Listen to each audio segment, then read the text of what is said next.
All right, what's up, YouTube? This is BoxingWave. Let's talk Richard Commey fighting Teofimo Lopez. All right, the undefeated loudmouth that people can't stand.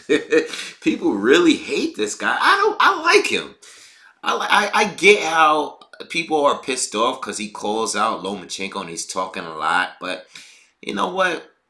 And it's just it's all about promoting yourself, man. And I don't mind when person like when a fighter is trash talking, and I actually prefer when a fighter trash talks instead of everyone trying to be too friendly with each other. You know, I used to get pissed off when I saw Sean Porter trying to be Mr.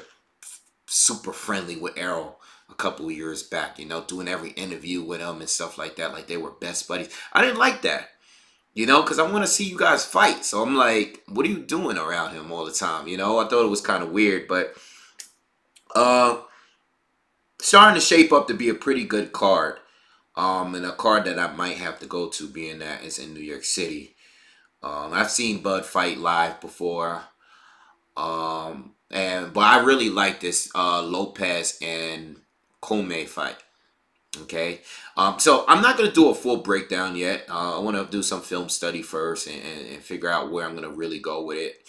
You know, I know Lopez is not as proven as Commey, but I do think he has a good chance of winning this fight. Okay, you know, he has a pretty good skill set. He's a pretty good counter puncher. I like his counters, and I like his combinations, and I like his power. You know, I like to watch him fight. You know, and like I said, the hate is all because of his mouth. You know, I get it. You know, but the kid got skills, and I think people went a little too hard with that fight with Nakatani. Okay, because I think the guy stylistically was a tough fight. It would have been a tough fight for anyone. You know, when you're that tall and you're that rangy and you have those legs where you can move and keep fighters on the end of your jab that way, I think he's trouble for anyone, you know? Teofimo had to really be on point and sharp in order to win that fight. That was not an easy fight. Okay, so I think even though it was a competitive fight, and I know a lot of people weren't expecting that, I think stylistically that guy was a lot more tough than let's say the guy that Devin Haney just fought. You know, Abdulayev. You know, now it was a great performance by Devin Haney. I'm a big fan of him. I like him. I think he's very good, and I think he has a great future ahead of him.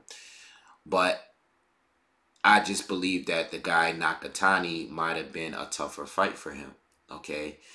Uh, and I think, you know, Lopez, who doesn't have the greatest resume, you know, I think that probably was definitely his best opponent he's faced. You know, there's a lot of videos out there on him, though, of him sparring. He's been in there with a lot of good fighters. He's been sparring with a lot of good fighters, bigger fighters too. But as far as professional fights, he hasn't really been in there with a lot of guys. So when he had struggled in that fight a little bit, you know, people were jumping on him. And I'm like, well, the kid is still good. The kid is really good. And I think he deserves to fight Commey. You know, I don't know if he's going to win that fight, but I think he deserves at least to be in position to fight Commey for a title. You know, I like the fact that I like this fight. Okay, I don't know if he's ready. We'll see if he's ready or not, but I do like the fight, you know. And I like Devin Haney, and I'll talk about Devin Haney another video. Matter of fact, I'll do another video right after this. I want to talk about Devin Haney because I didn't really get to talk about him since he won his last fight. But yeah, uh, yeah, I like this fight. This is an awesome fight. Okay, 50-50. I think it's pretty close to 50-50. If you don't have it as a 50-50 fight, I think it's pretty close. I mean, Commey is actually the more experienced fighter. All right, but he's taking his losses as well. It's not like he's unbeatable. He's taking his losses to a couple. He lost Shafikov. He lost to Easter Jr., which was a very, very close fight. You know, it's not. He's a very good boxer. And he's very explosive. He's fun to watch, but you never know. You know, you never know, man. I mean, this kid is a young kid. And he's a good fighter. You never know. You know, this is Lopez's time, and I know he was talking about a lot about Loma, but I prefer he takes this Commey fight before going straight to Loma, because I think Loma would have been too much. I think Loma can beat Commey and Lopez and everybody else in the division, but I think this is a good step for him instead of going straight to Lomachenko. You know. Um, but we'll see what happens. All right. So I love the fight. Let me know what you guys think. Who are you guys picking? I'll probably do like a poll or something for the channel. But I love the fight, man, and I'm glad it's happening on the same card as that Terrence Crawford Mean Machine fight. I'm gonna try to go to that fight. I would like to go to that fight. All right, but I'll let you know. I'll see what the tickets are looking like when they come out and stuff like that. And let me know what you guys think. Make sure you guys subscribe, like, dislike the video, and support the channel. Peace.